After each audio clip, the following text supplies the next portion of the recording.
There is a peculiar comfort many find in the act of confession, a quick admission of fault, a swift naming of one's own shortcomings. It feels like progress, doesn't it? A sign of self-awareness, a step towards betterment, right? But let us pause and truly consider this.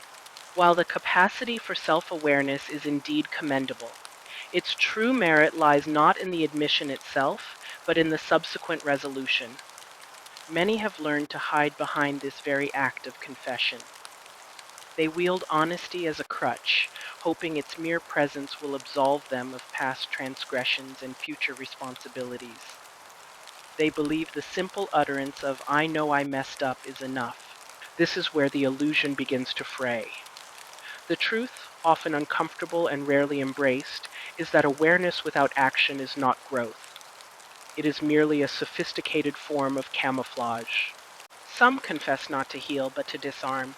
They name the flaw before you can point it out, preempting your judgment with their own apparent insight. It's a strategic move, a subtle manipulation. They might utter phrases like, "That's just how I am," or "I know I have a problem, that was wrong," or even, "I'm going through something right now," hoping you will lower your guard. This tactic encourages you to excuse the pattern, to accept the cycle, believing their honesty is a sign of impending change. In these instances, confession transforms into a performance, not genuine repentance. Transparency becomes a shield, deflecting scrutiny rather than a doorway leading to profound change. It's a show designed to maintain the status quo. This is why you must watch the pattern, not just listen to the words. The true narrative unfolds in the repetition of behavior, not in the eloquence of an apology.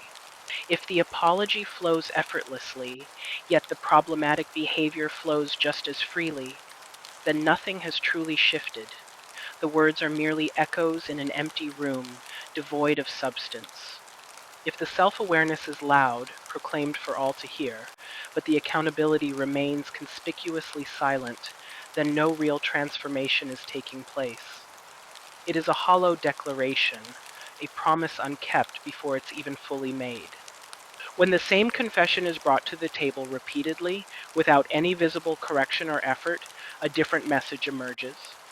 It's a stark, unspoken declaration. What they are truly saying, beneath the veneer of regret, is this: "I know this hurts you, and I fully intend to keep doing it." This is the brutal honesty of inaction. Genuine growth demands friction. It requires a willingness to confront discomfort, to shed the protective layers of ego. It costs pride, demanding humility and self-reflection. It demands discipline, the consistent effort to choose differently, to act with intention. This path is not for the faint of heart, it is for those truly committed to evolution. Resolution manifests as changed behavior, not just acknowledged flaws. It looks like repaired trust, carefully rebuilt through consistent effort. It means boundaries are honored, not just discussed. It is about patterns broken, not merely named. Anyone can confess their faults, but only a select few are willing to confront themselves long enough and deeply enough to truly change.